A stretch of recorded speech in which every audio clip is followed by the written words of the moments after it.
Galactic Netcast. Hi, everybody. Welcome, YouTube and the internet, to the world of Galactic Netcasts. All right.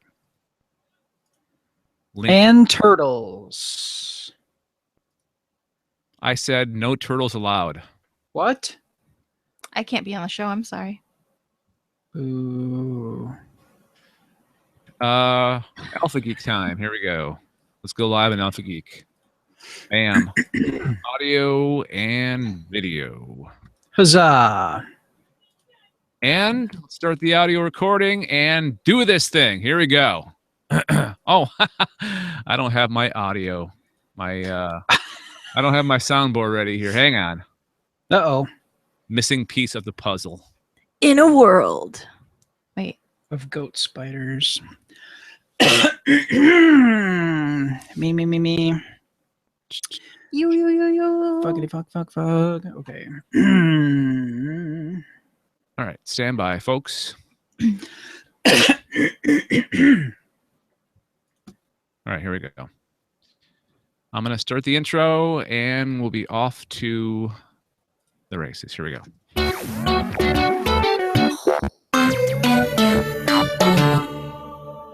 You are listening to Alpha Geek Radio. The following is a production of Galactic Netcasts. We interrupt this program to give you a bulletin just received from one of our naval units at sea. A large object traveling at supersonic speed is headed over the North Atlantic toward the east coast of the United States. This earth of yours will be reduced to a burned-out cinder. This could be the beginning of the end for the human race. Human beings cower before the onslaught of these unearthly enemies.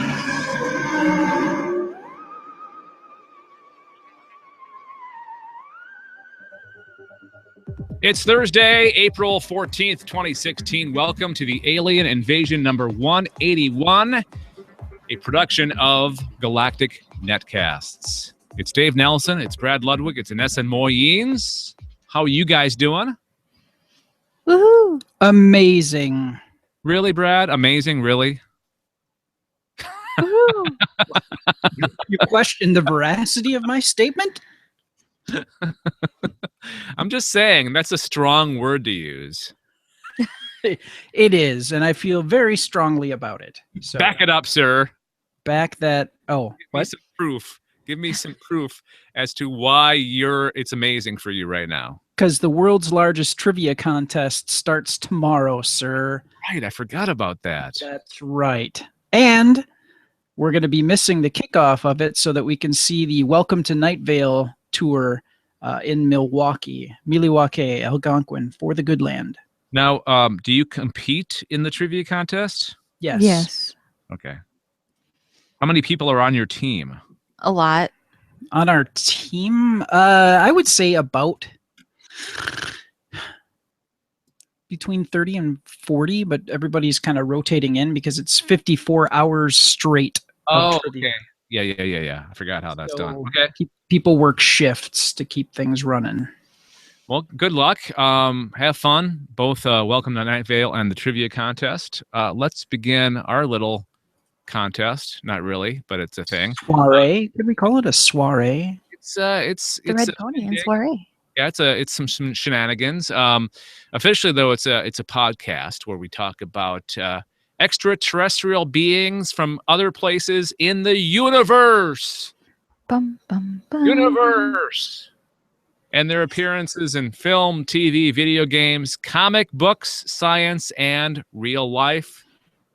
Show. 3 sections. News. Bam. Sightings. Bam, bam. And our picks or warnings for the week. Bam, bam, bam. You guys ready to go? For a second, I was thinking about the Flintstones. Yes. Bam, bam. Bam, bam, bam, bam. Okay, here we go. In the news, News stories related to extraterrestrials, 3 of them, and Brad's got the first one. I do. Now, this is really interesting. And if you guys were checking out the news or some of the stuff trending on Facebook, Stephen Hawking is helping to launch a project, Starshot, for interstellar space exploration. Now, the beauty of this we've talked about for some time how one of the closest stars, excuse me, is Alpha Centauri.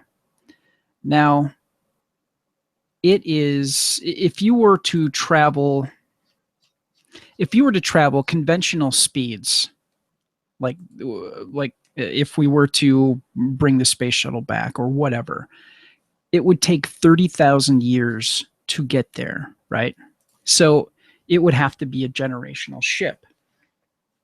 But we're not a patient species, and we have a very burning desire. We're checking for exoplanets. We're searching for other signs of life in the universe. We don't have 30,000 years to wait. So Stephen Hawking and a Russian billionaire and a few other people, Mark Zuckerberg, they're all pitching together to create this Project Starshot, and we could actually have something visit Alpha Centauri in 20 years. Now, would the journey start in 20 years, or would it get there in 20 years? It would get there in 20 years. Okay. Which is pretty good. Which is absolutely spectacular. And I have the details on this really amazing story. Stephen Hawking, the famed cosmologist, along with a group of scientists and billionaire investor Yuri Milner, unveiled an ambitious $100 million project called Breakthrough Starshot, which aims to build the prototype for a tiny, light-propelled robotic spacecraft that could visit the nearby star Alpha Centauri in just 20 years.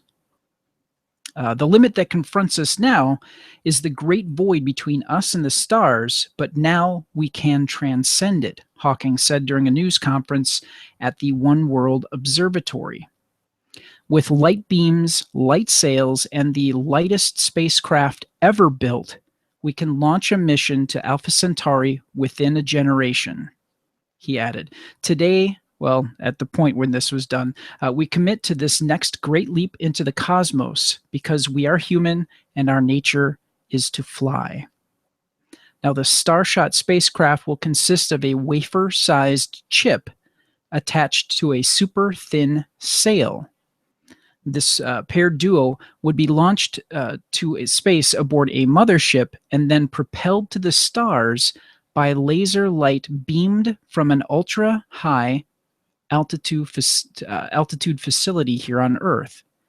Now, such a craft, Milner said, could be accelerated up to 20% of light speed, and that's fast enough to make it to Alpha Centauri, which lies 4.37 light years away, just 2 decades after launch. It would take a conventionally, like I said before, it would take a conventionally propelled probe or whatever to 30,000 years to make the trip. Yeah. So by using laser light and a very, very light craft and a facility, it would have to be geosynchronous isn't right, but it would have to be traveling against the flow of the Earth essentially to keep it kind of in one place. I don't know how they would do it. They have to have a plan here, and they're working towards that technology. It would have to be constant, right? A constant light on the craft? Perhaps. Well, actually, and I'm not a physicist, but in the vacuum of space, you're really not going to have a whole lot of resistance. Once you get it up to that speed, there's so many questions here, and you'd really need a legit astrophysicist to really kind of help explain it to quote unquote dummies like ourselves. About the nanocraft, as they're calling it, it's what they call their interstellar sailboat, and the nanocraft could capture images of possible planets and other scientific data and send them back home in a beam of light.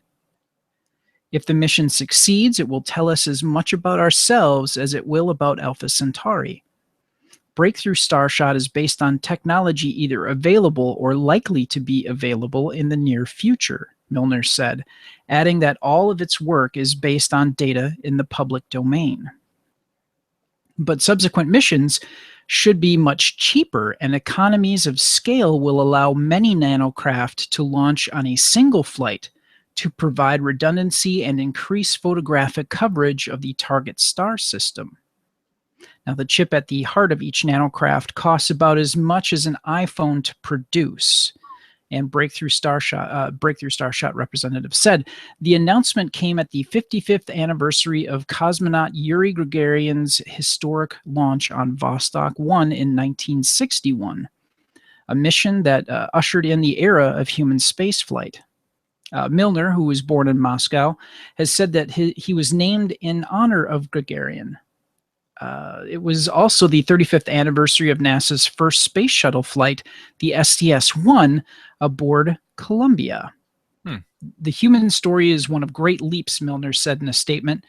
55 years ago today, at the time of this particular conference, Yuri Gagarin became the first human in space. Today, we are preparing for the next great leap to the stars. Now, this is not the first time Hawking and Milner have worked together. Hawking helped unveil Milner's 10-year, $100 million initiative to search for signs of intelligent life called Breakthrough Listen last July, and I think that we talked about that on the show. We did. That project, which is billed as the most powerful search ever for extraterrestrial life, will survey 1 million stars in the Milky Way closest to Earth. And this 10-year project will also scan the 100 closest galaxies to our own for any traces of intelligent life. Meanwhile, Milner is also funding the Breakthrough Message Project, which will award up to $1 million in prizes to people who craft the best messages to send out to any intelligent life that may be listening. He's just throwing his money around. Well, if you're a billionaire and you believe very much in the future of mankind, and quite honestly, if he's a part of this project to develop technology that's going to be capable of interstellar flight, if this is purely philanthropic, okay, that builds a really strong name for his brand and any other future business endeavors. So, I mean, on PR alone, that it's a good idea for him. I mean, he's going to get something out of it, at least at that level. But two, if you have accumulated a lot of money, why wouldn't you try to do something to kind of cement your name in human history as somebody who helped a quantum leap forward in space exploration and understanding our place in the universe? I mean, it's kind of, it's one of those things where I think you've heard of the midlife crisis. Instead of him buying a really fancy car, he's just wanting to make sure that he cements his name in human history so he's not forgotten. So yeah, it's back to your point. Like, humanity might forget about just the guy for his money someday without him actually doing something with his money that could be potentially a breakthrough. Yep. I'm sure there's plenty of nameless millionaires and billionaires who, we'll never know about. But,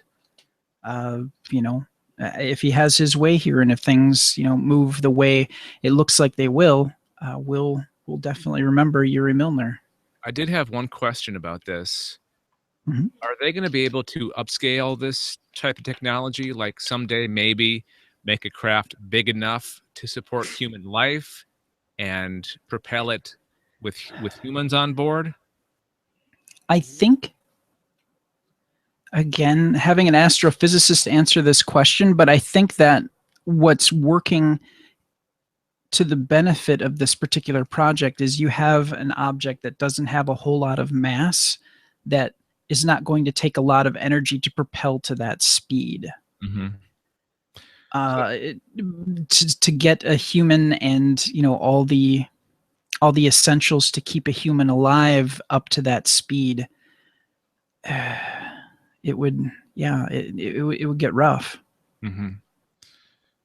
Okay, I was just curious.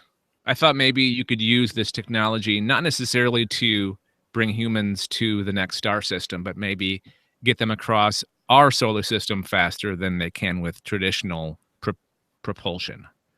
I kind of have a feeling that if something has that kind of the mass of a human being and like a craft to actually protect them and the supplies, you're radically going to reduce. I mean, they're saying they're getting to 20% of light speed. I think that once you get to higher masses, it takes way more energy to get something to propel it to that speed. And I don't think that that's really possible.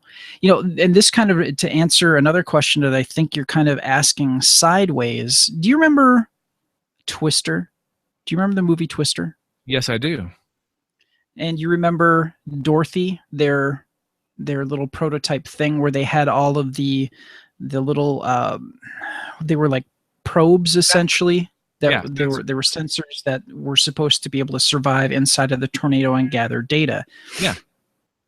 What I think that they're working towards is this first one to go to Alpha Centauri is kind of prototype and proof of concept, and they're making it happen. But what it sounds like they're going to be doing then is if they can make a whole bunch of these, then they can blanket an area and get really good data for whatever area that they're aiming towards. So it's the next step of SETI, essentially.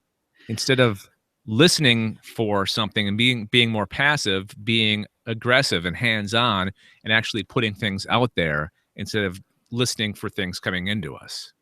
That, and you know, we've found a bunch of exoplanets. And what if we were able to use this same technology to start, you know, blanketing an area and get really up close data on exoplanets that we think are good candidates? Yeah, good point. It's going to be exciting 20, 30 years ahead of us. And thankfully, well, hopefully, if you and I treat our bodies right way, relatively well, and medical technology advances as it has been recently, we'll be around to see all this cool stuff happen. Hopefully. All right, let's move on to story number 2. But before we do, would like you to please join us on the social networks. We're all over the place. We're on Twitter. We're on Facebook, YouTube, Instagram. We have an account there. I was even thinking about putting us on Snapchat, but then I thought, you know what? No. No. I just can't see how we would use that. But we are on the big 3, the Twitter, the Facebook, and YouTube. So please join us there. You can either search for Galactic Netcasts. That's our network, Galactic Netcasts, or just go to our website, gncasts.com, and you'll find all the social icons towards the top right. Click on that, and that will take us to you to our profiles on said networks. And have a conversation with us, interact with us. In fact, if you would to follow us on Facebook, for example, you would get our episodes in your news feed. So consider that as another kind of option to get our shows guaranteed you not missing any of our shows. So Facebook, Twitter, YouTube, subscribe to us, follow us, like us, and we'll love you. All right. So let's move on from science to science fiction. Story of Your Life could be one of the year's most magical films, according to what website is this? Oh, io9.com. I didn't hear anything about this film until I saw this story this week, and it sounds fascinating. I don't know if you guys heard about CinemaCon going on this week. No, I had not. CinemaCon is this trade show in which movie studios bring their upcoming films to, and they show them to like theater owners to kind of get a gauge as to what's coming up, what's coming out here in the next year or so. So this is one that Paramount showed. The movie, which has no release date yet, but is expected to be opening this fall, tells a familiar story. Aliens land on Earth at various places, and we're scared, obviously. When the military attempts first contact, the aliens talk back, but we can't understand them. So they go to Dr. Louise Banks, played by Amy Adams, who was one of the leading experts on language in the whole world. The trailer Paramount screened starts with Adams' voice as she's heading to work, saying, "These are the days that define the story behind your life. Like the day they arrived, and then a pair of jets fly over. Inside her classroom, her students are all distracted by breaking news on their iPhones. We hear on the news that it's been 8 hours since these ships have landed, and so far, first contact has not happened." Colonel Weber, played by Forrest Whitaker, who's going to be in Rogue One, a Star Wars story coming out this December, comes to meet Dr. Banks. He says everyone who knows about language told him to go to her. He places a recorder on her desk. On it, a human voice asks, "Why are you here? Where did you come from? Can you understand us?" And after each question, an unintelligible groaning. It's unsettling, but it's definitely language. Language is the foundation of civilization, Banks says. So, next scene they showed in this trailer, on a helicopter, Dr. Banks meets Ian Donnelly, played by Jeremy Renner, Hawkeye, a theoretical physicist who will be working with her to try to figure out the alien language. Outside the helicopter, we get our first glimpse of the alien ship. It's shaped like a stretched out egg floating above the ground and towering into the sky. It's convex on one side and concave on the other. So if you turned it on one side, it would also look like a futuristic coffee table. Military personnel are stationed all around the site. These ships are all over the world, around 50 places to be exact, and Banks and Donnelly board one. They enter from the bottom in full orange hazmat suits. The inside is a rough black substance, and everything is totally uniform. On the walls, though, is missing, or no, one of the walls is missing, and it's just white light. As they approach, someone asks, "What happens now?" Banks replies, "They arrive." And then we see the outline of the creature. They're almost like floating black octopuses. One of the alien appendages whips at the glass, startling the scientists. The trailer then kicks into a montage. Our first contact is our last chance, says the tagline. Banks explains that the aliens don't understand if our language is peaceful or a trap. We see her work with almost ink blot circle shapes. Donnelly asks her if she's dreaming in their language. Banks explains that as long as they stay, we have to say. I don't understand that. As if the military leaving would have been an aggressive maneuver. How do we clarify their intentions? Someone asks. I go back in, she says. Dum dum dum. And there's the explanation of the new movie from Paramount Pictures being released later on this week, or later on this year, starring Amy Adams, Forrest Whitaker, and Jeremy Renner, called Story of Your Life. What do you guys think of that description? I'm intrigued, and I would definitely see that film. I'll give it a watch. It kind of has a Contact vibe, doesn't it? That's exactly what I was thinking. Mm-hmm. I enjoyed the heck out of Contact. Yeah. It seems more of a cerebral alien invasion story. Yeah. Yep.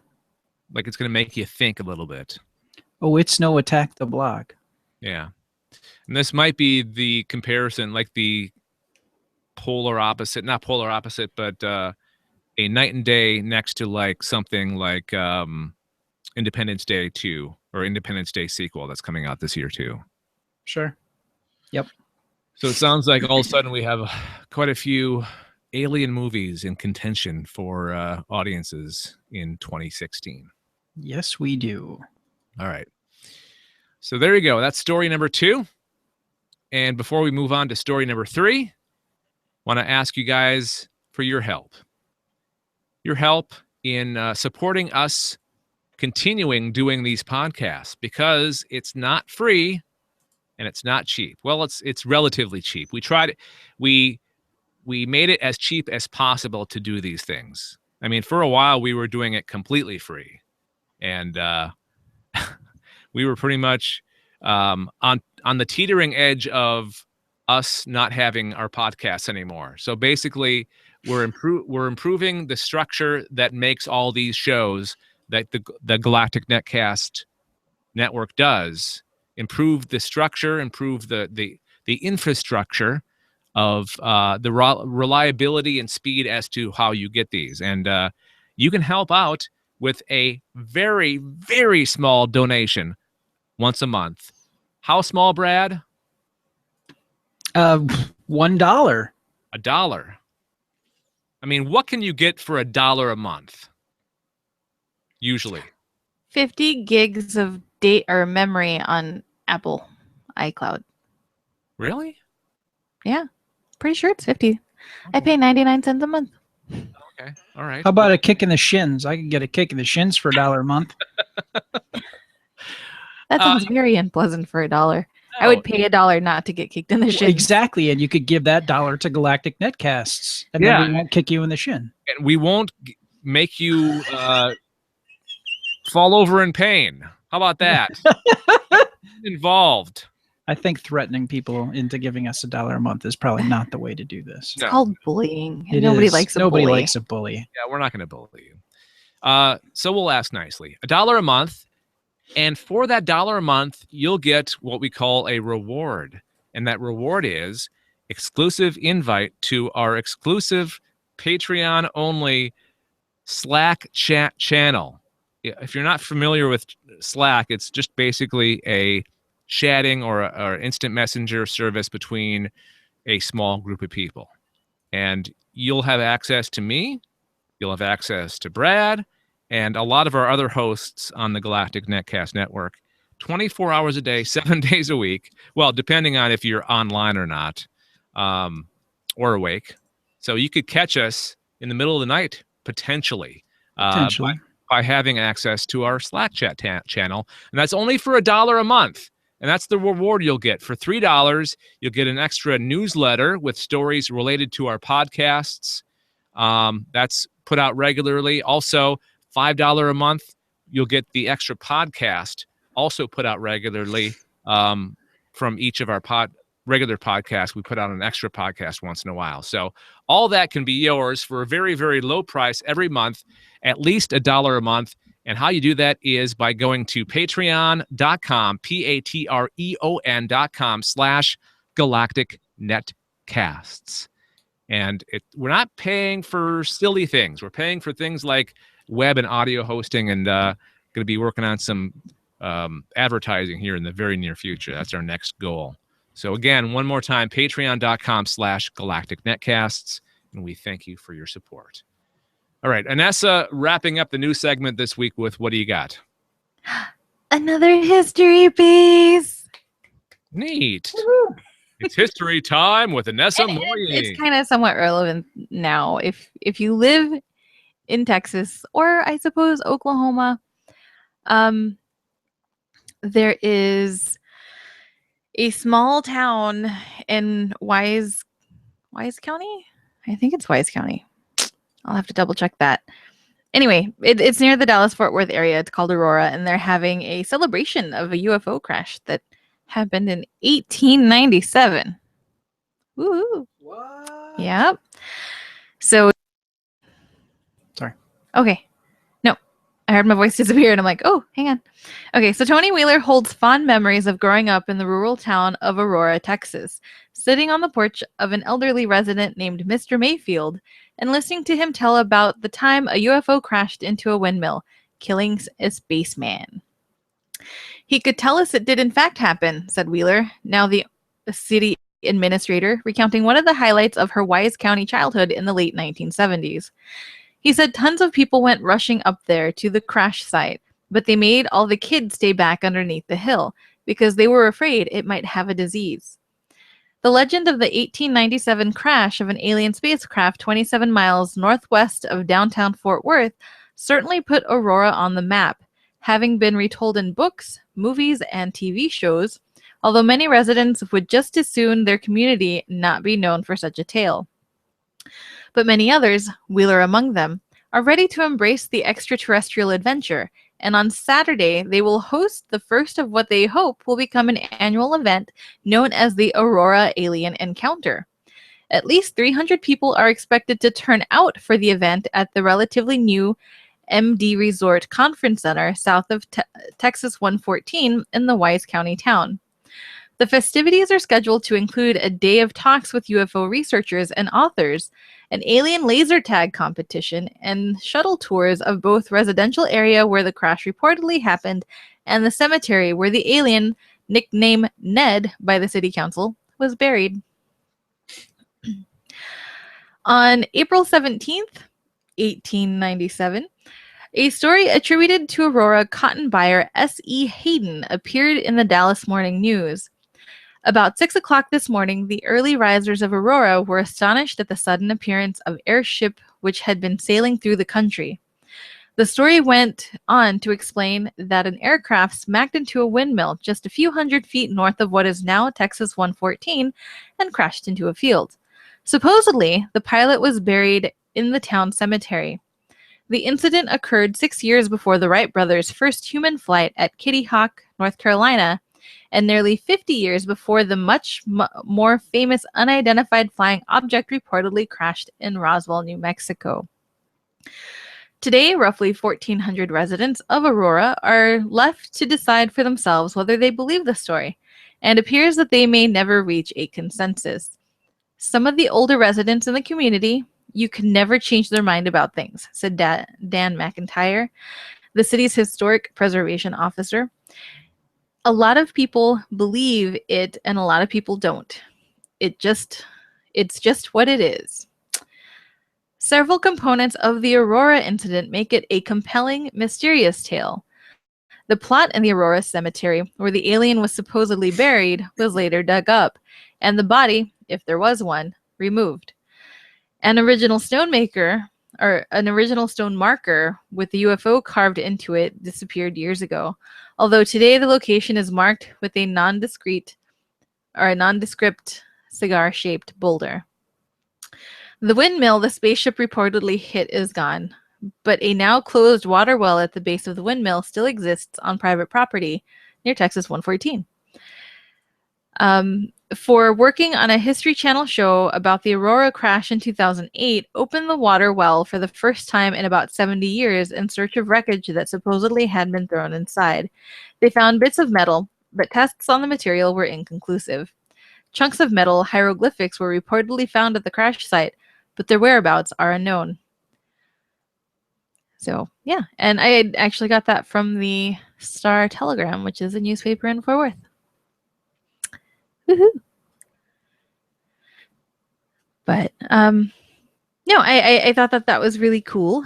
And like I said, if people are in the North Texas area, I would recommend going to give it a look-see at the festival. And if it's going to be an annual thing, I guess keep an eye out every April. Yeah, if you're like a UFO, alien, crazy person like we are. See, I wish I had known about it. I would have gone at some point to like just, look around, see the cigar-shaped rock. It'd be a fun thing to do regularly. Maybe not every year, but if you live close enough, you could make that every year. Yeah. They have people talking, a little celebration, people getting out, being social, talking UFOs. Did I ever tell you that I went to the Roswell celebration one year? You mentioned it, yes. Yeah, it was just basically a big party. Woo! Bands, beer, and alien-related talks. Like at the museum in Roswell, there were talks from people that had all kinds of not conspiracy theories. Well, there were some conspiracy theories, but different alien-related topics. It was cool. I had a lot of fun. Sweet. Sounds like this may be somewhat similar to that. just on a much smaller scale. Yeah, exactly. Now, it's a very interesting story. I bet you that people love telling that story. Oh, I bet. Be like, my great grandfather told me. Cool. All right. Thank you, Inessa. And that does it for the news. And before we move on to our sighting, I know there was something I wanted to mention. Oh, I mentioned briefly earlier that the alien invasion is only a very, very small part of a larger network of podcasts that we call Galactic Netcasts. I mean, Brad and I are on another show together called the Sci-Fi Geeks Club. Brad has his Adventure Party podcast. I've got my Weird World Weekly, and there's a whole bunch of other ones. And we invite you to check out all the podcasts. But I want to just briefly touch on kind of focus on one podcast on each episode of our podcast that you should, recommend, that we can recommend to you. Which one do you think we should talk about, Brad? I mean, besides yours and besides mine, other ones that other people do on the network. What's been your favorite recently? I finally caught up on Sci-Fi Survival. Oh yeah. Daryl Johnston's podcast, and it's really well done. He takes a kind of a world-ending sci-fi trope and lays out some of the science fact behind it, and then does a bit of a sort of a radio play almost to a certain degree, a little bit of theater of the mind to kind of give you a better understanding of all the bits as they would fall into place based on the information that he's given you. So it's really, really an amazing and well done podcast, and it's about a half an hour, if I recall. So they get better and better every week, or not because it's a monthly podcast. So it is. They get better and better each episode. And I loved the twist on this last episode because it was about robots invading Earth, but from the robot's perspective. Yes. So a lot of I think Daryl just wanted to bring out his inner Dalek. It definitely sounded a lot like the classic Battlestar Galactica Cylons. Yeah. I don't know what he's got next. It's very unpredictable. It's a monthly podcast, so you don't have to commit very much. If you want to follow along, check out the Sci-Fi Survival Guide at our website, gncasts.com. Just either click on podcasts or click on subscribe, and you'll find the links to listen to his podcast. I can guarantee you, Brad and I can guarantee you that you will certainly enjoy listening. Most certainly. All right, I think it's time. It is time for sightings. Please identify the craft you witnessed. A black, triangular, three-dimensional shape, huge, just flying, hovering in it. Shaped like almost like between an egg and like a teardrop. Two long cylinder objects flying over me. It had its own. I could see the occupants in it. It appeared to be rotating, and it was circular in disc shape, and it hovered for maybe about 5 minutes. All right, time for sightings. This is a sighting of a craft that may or may not be of alien origin. And Brad brought one to the show this week. I did, and it is from Edmonton, Alberta, Canada. Hey? Nay. And this one was actually put into the system today.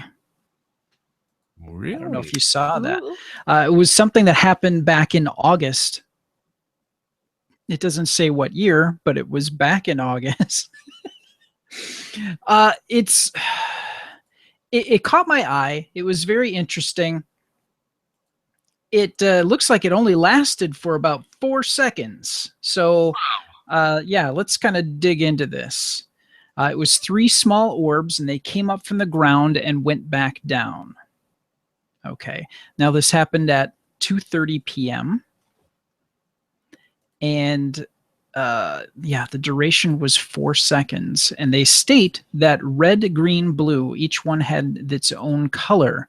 They were close to each other, about a few feet or more. They were spherical or ball-shaped, small, round about the size of a baseball or bigger, and the lights were bright and defined, but only about the same as a traffic or car light.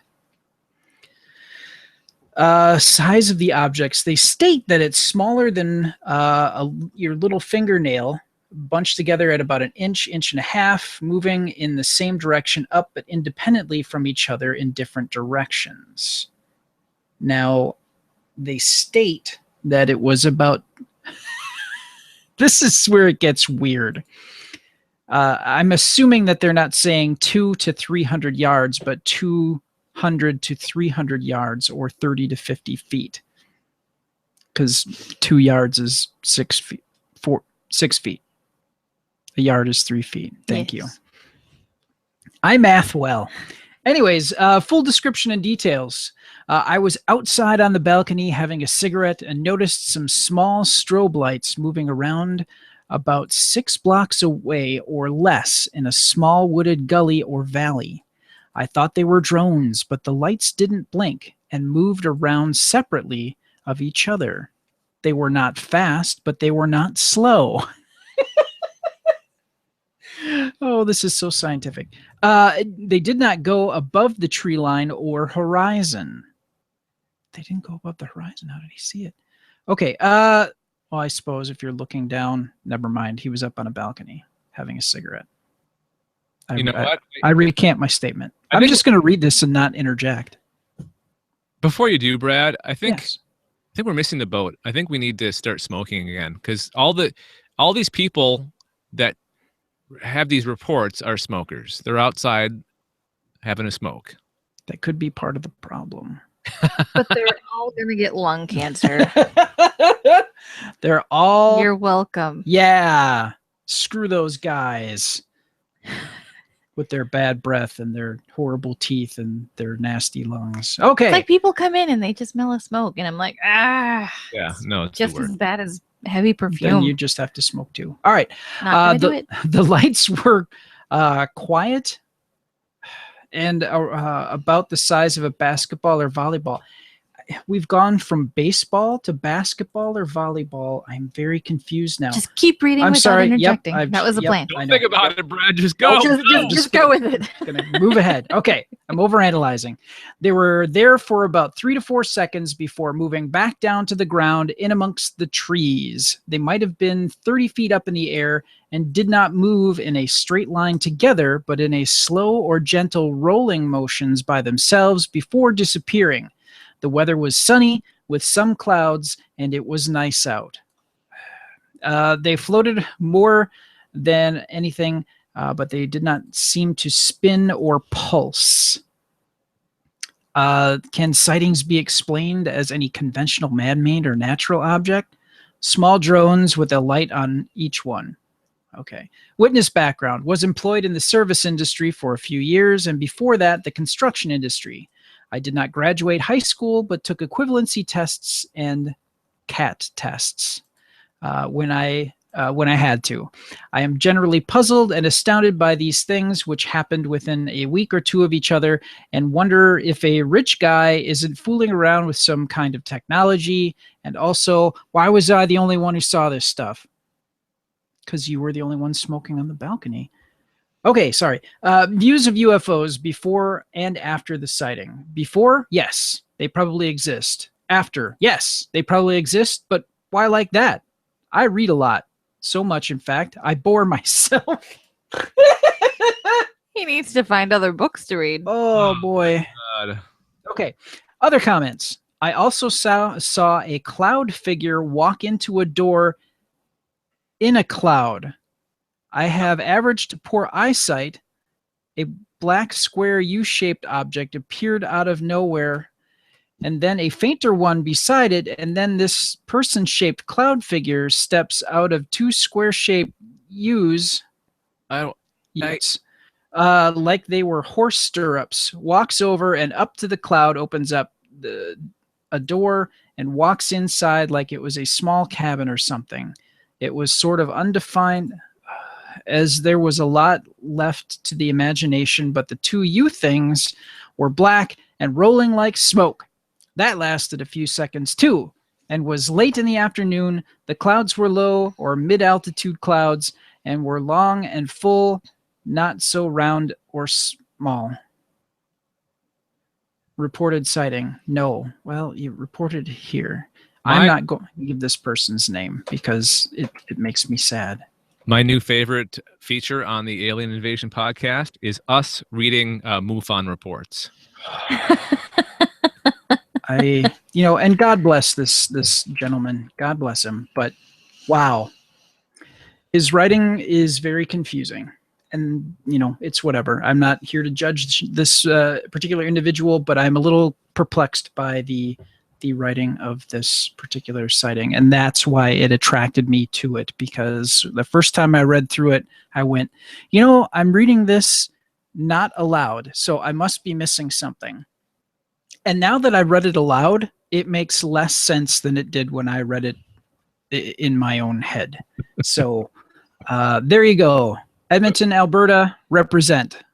3 small orbs came up from the ground and went back down. Go outside, hang out, look at the sky. And have a smoke. Don't necessarily have to have a smoke. Have a drink of water. Yeah. But so that way this poor guy is not the only one seeing these things. Okay. Yeah, you can do all kinds of things, all sorts of things when you're outside. You can have water. You can play cards with your friends and family outside. Take off your pants and get arrested. Yeah. You can take the dog out. Even when the dog doesn't want to go out. Take him out instead. I mean, no matter what. Lots of things you can do outside. There is a whole lot of things you can do outside. All right. Thank you, Brad. That was our sighting for the week. We'll put the link in the show notes, of course. The most interesting one I think I have read to date. Yeah. There's a lot of confusion going on there, for sure. Yep. Okay. For more on this podcast, including show notes, contact info, and subscription links, you can go to our page, our show page, gncasts.com/aliens. And for the other shows on the Galactic Netcast Network, like we mentioned, Sci-Fi Survival Guide, go to GNcasts. That's GNCASTS.com. All right. Still don't have an intro for picks and warnings. I need to get one, though. Doodly doodly doodly doodly boo. Picks and warnings. Picks and warnings. And somebody can go, the leader is good. The leader is great. We surrender our will as of this date. What? No, you were like chanting picks and warnings. And for some reason, an episode of The Simpsons popped in my head where they were trying to get Homer Simpson to join a cult. And he was resistant to their ways because, everything was just over his head until... and their chant for the cult was, the leader is good, the leader is great, we surrender our will as of this date. Okay. And the only way that they got Homer to join the cult was to do na na na na na na na na leader. My wife does that a lot because up here in Canada they call the prime minister leader, or anybody who is the leader of the political party. Either the conservative. What's that? He was the leader of the pack. Vroom, vroom. So whenever they say leader on the news, she's like, na na na na na na na na leader. That's where she got it from. Yeah. I knew that, but thank you for explaining it. That's awesome. So picks and warnings time. These are things related to aliens that we have watched, listened to, read, played, etc., etc., and Smelled. looks like smelled, eaten, peed on. I don't know. Inserted. Yeah. Wait, what? No. Anessa's first. Save us, Anessa. That took a turn. My pick is a short story. Yay! It's been a while. Yeah, it has been a little while. And this is one that I've downloaded a while ago, and I finally connected my Kindle to the internet. And apparently there's been an update for a while now, and I just now installed it the other day. And then I'm like, ooh, what's this? So then I started reading this short story called Symbiont. Sorry, I'm not on the right page. So Symbiont Seeking Symbiont. And it's by Jennifer, was it Fainer Wells? I'm terrible with names. Jennifer Wells. And the summary, because it is a really short story, says Alice Jensen is a space pirateer on a layover between jobs. The ship she lives and works in is waylaid on a barren planet for repairs. She's bored, goes for a stroll, and meets someone who would very much like to spend the rest of their life with her. Ooh, intriguing. I know. And I really enjoyed this short story, and it was one where it ended, you're like, wow, I really wonder what's going to happen next. Like there's all these possibilities of what's going to happen. It's one of those short stories. There's no closure here. But yeah, and I don't want to say too much without giving it away. But yeah, you know, Alice is on a planet, and she decides while the ship's being repaired, and they end up landing on this planet without permission, and they're like, oh, let's just go here, so make quick repairs and then we'll go, because we don't want to get caught like landing on this planet. And she goes for a walk, and it's a very sandy, deserty planet apparently, or at least the area that they're in. And she ends up sitting down and kind of like enjoying the sun because the sun's shining, and she dozes off for a bit, and she wakes up because she feels something brush against her leg, and she like sits up and she looks around and she doesn't see anything, and she's like, oh, that's weird. And you know, there's like a nearby boulder, but then all of a sudden there's like this being that's like, hey. And it kind of sounds like these humans haven't been on Earth before. Like it might be the human race has already migrated off of the planet Earth and they live elsewhere, because the shape of the being, the person that she comes across, is that of a cat, and she's unfamiliar with a cat. She knows what it's supposed to look like, but she's never actually seen one in person. So, and that's kind of like what makes me think that they've been on Earth, or been off of Earth, away from Earth for quite a while now. But no, I recommend giving it a read. Like I said, it's really short. I know that it was featured in another compilation of short stories, but I don't remember what it was called.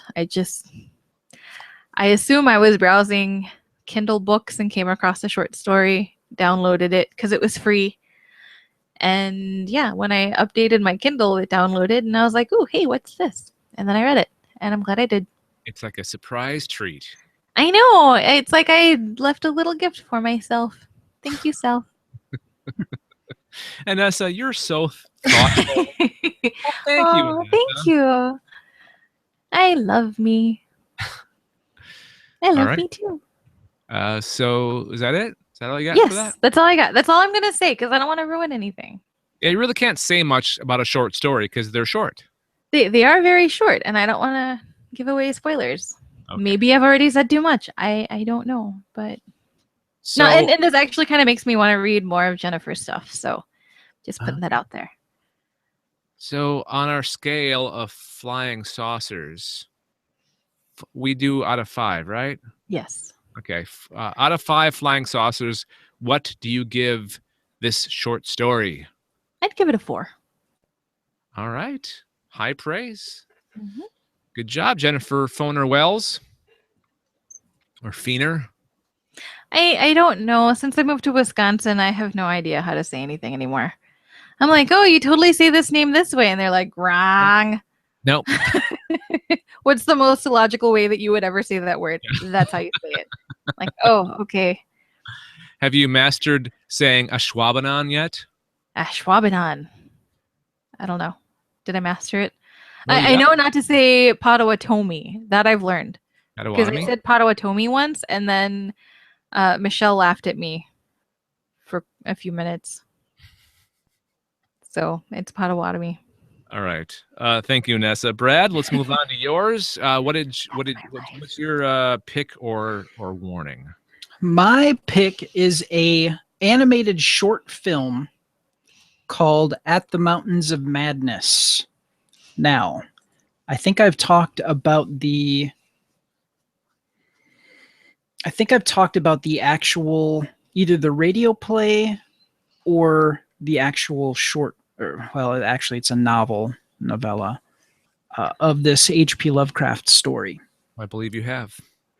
And what ended up happening is a group of filmmakers called the Spooky Shoggoths created a animated short film in which they have, I guess for lack of a better term, they've kind of condensed the story of At the Mountain of Madness down into it's a 3D, kind of like when I say 3D, I mean like Pixar animated CGI characters 3D.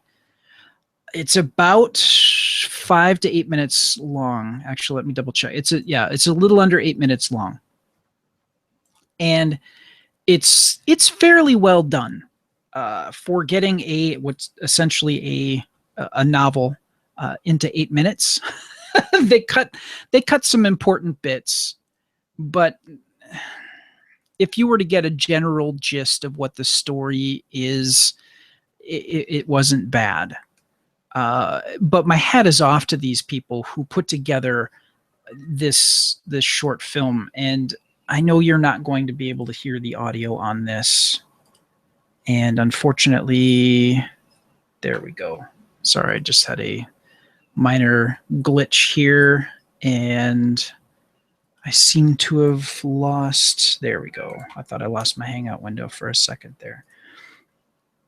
What I'm going to do here quickly is just do a little bit of a screen share so you get an idea when I talk about the animation. For those of you who are actually checking us out on YouTube, you're able to see just, I'm going to show a little clip of this.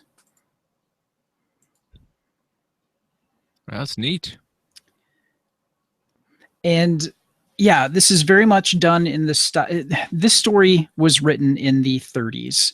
So this definitely has that sensibility. The costumes are from the 30s. The maps, the travel is done in kind of a sepia tone. When you see flashes of the newspaper, that's done in sepia tone. But they're doing their best to try to condense this, like I said, this novel down to about 8 minutes. And the story, for those of you who don't know, an expedition from Arkham University, Miskatonic University in Arkham, Massachusetts, heads to Antarctica, and the first team finds basically a group of these strange creatures that they think might be some kind of plant animal hybrid.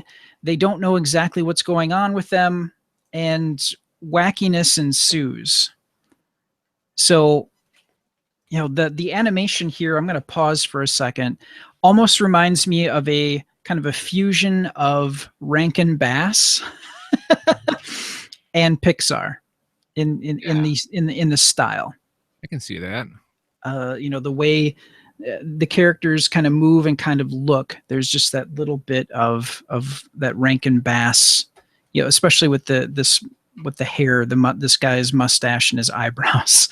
Rankin Bass, is that like Rudolph the Red-Nosed Reindeer? Yes. I'm sorry for clarification. The puppet Rudolph the Red-Nosed Reindeer and Santa Claus, Frosty the Snowman. Yeah.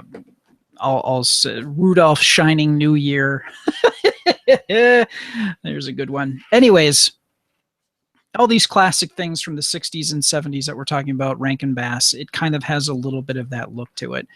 But like I said, in under 8 minutes, they convey the gist of the story. And It's a pretty scary story when you really kind of dig into it. I kind of gave you the general gist. I would highly recommend that you take a look in the show notes and check out this animated short, which is At the Mountains of Madness, and you could find it on YouTube if you look for The Mountains of Madness by Spooky Shoggoths. That's going to be a hard one to spell, but I'm sure if you type in Mountains of Madness and CGI animated, you'll find it. Or just click on the show notes, the link in the show notes. Yes, exactly. So, yeah, again, H.P. Lovecraft is a wonderful horror, weird fiction writer from the 30s, and I really kind of dig his stuff. So I am a little biased, but I would recommend checking this out. And if I were to give it out of 5 flying saucers, I would give this a solid. I'll give it a solid 4.5. Wow, you guys are ranking high this week. Yes. For a change.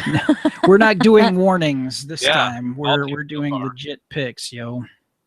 All right, cool. Well, mine is, I don't know what to tell. I don't know what to call it, either a pick or a warning.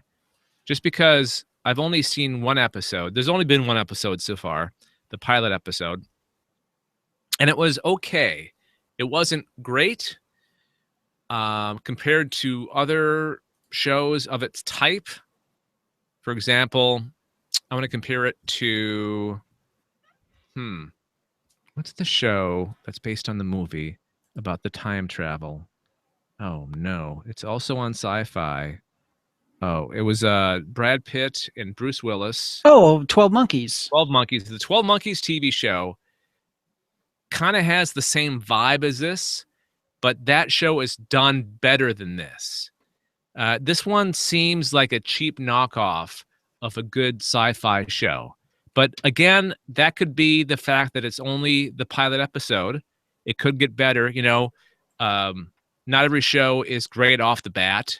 Sometimes it takes a while for the show to get its legs, or for you to get used to the style of the show. And the program I'm talking about is Hunters, based on a story by Strieber. What's his first name? Vanessa. I don't remember. Whitley Strieber. Yep. Yeah. Based on his story, I forget the name of it. It's something Hunters, but they shortened it to Hunters. It's currently airing on Sci-Fi in the States and Showcase in Canada, I think. It follows Flynn, a headstrong Baltimore FBI agent with a dark past, along with Reagan, one of the government's most valuable operatives who may be keeping secrets of her own, and McCarthy, an unhinged junkie and hunter cell leader. Flynn's search for his missing wife leads him to a secret government unit assembled to hunt a group of ruthless terrorists, shadow figures that may or may not be from this world. I can tell you right now that they probably are not from this world. So basically, they're alien terrorists, and they have an agenda. We're not exactly sure what the agenda is, but as we talked about on a previous episode of the Alien Invasion, they're actually using Spotify as a way of communicating from cell member to cell member. And it's kind of cool how they do it. The pilot episode was on this week. I don't know if the schedule syncs up with the airing in the States. Pretty sure it does, but it could be off by a couple weeks. So maybe it may have been on in the States for a little bit longer than here in Canada. But in Canada, the pilot episode premiered this week. It's okay. It's not the best. I'm going to give it a few more episodes. If I don't like it after that, I may drop off, because I have a lot of shows as it is, including 12 Monkeys, which is coming back on next week. Yep. I'm looking forward to that. But it's produced by Gail Ann Hurd of The Walking Dead, and another person, I forget her last name. It starts with a CH. Chadiz or something like that. She's a writer for a lot of Walking Dead. She's also on board with Galen Hurd for the show. And you'd think that with Galen Hurd producing it, it would be a little bit better, but I wasn't that impressed with the look and feel and quality of it. And something that Stephanie, my wife, pointed out, I was trying to do damn it. I was trying to do, what's his face? That character that's from Europe. Yeah. Borat. Borat. My wife. You know, that guy with the thing guy and the from stuff, you know. Where the history comes from. It's another continent that he hangs out on. Yeah, I know. I got you. I love you dearly, Dave Nelson. That's why I pick on you. I know. Not the best memory. I can't even remember the name. That's word. Fine. It's a I'm word, in the not a same name. boat. Okay. Anyways, what I was saying was she pointed out that it didn't seem like they were focusing on aspects of the story long enough for you to really get attached to the story, attached to the characters. You know how sometimes you really have to get invested into a character or a story, and sometimes that takes a little bit longer focusing in on a scene or a storyline in an episode or a series, and it seems like they're not doing that enough. They're going, let's give you a little bit of this, and bam, move on to the next thing. Give you a little bit of that, bam, move on to the next thing. Like they weren't focusing on one thing long enough for you to really get engaged and get invested. So I hopefully they change that. If they don't, then it may not turn into a great series. But I'll revisit this in the near future and let you guys know if I'm still on board or not. But it's hunters, and it's aliens on Earth being hunted by a government agency. Dun dun dun. Right, so I'm gonna give it for now 2.5 out of 5 flying saucers. Not a very high rating, but it's not worth it. Aww. Than that. All right, so feedback, you can give it to us. aliens@gncasts.com. You can call our voicemail number, which is 805-328-3966, or leave a comment on our YouTube video, because we do stream the shows live on YouTube, and then they're archived later as videos on YouTube. So leave comments on the YouTube video, and we'll get back to you and include them in a future episode of the Alien Invasion. Subscribe to the podcast via iTunes. Please give us 5 stars if you like what you hear, and leave a short review. You can subscribe to us on Stitcher Smart Radio and other platforms. Just go to the subscribe tab at gncasts.com and find out where to click, or just click on the links and find out where you can subscribe to the Alien Invasion. All right, thanks for joining us, everybody. And before we leave, as we always do, final thoughts. Brad goes first. You need to reboot your computer before the next podcast, Dave. Thank you. That was going to be my final thought. Ha-ha! Damn it. That's the best final thought ever. I win! What he said. All right. We are running a little bit late, so thank you for the short final thoughts. That's going to be it for this episode of the Alien Invasion. Until next time, we'll talk to you guys next time. Later. Okay, bye. Ciao. Oh my God. Beep. Worst outro.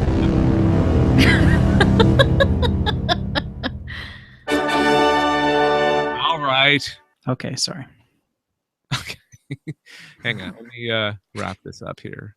Stop the broadcast.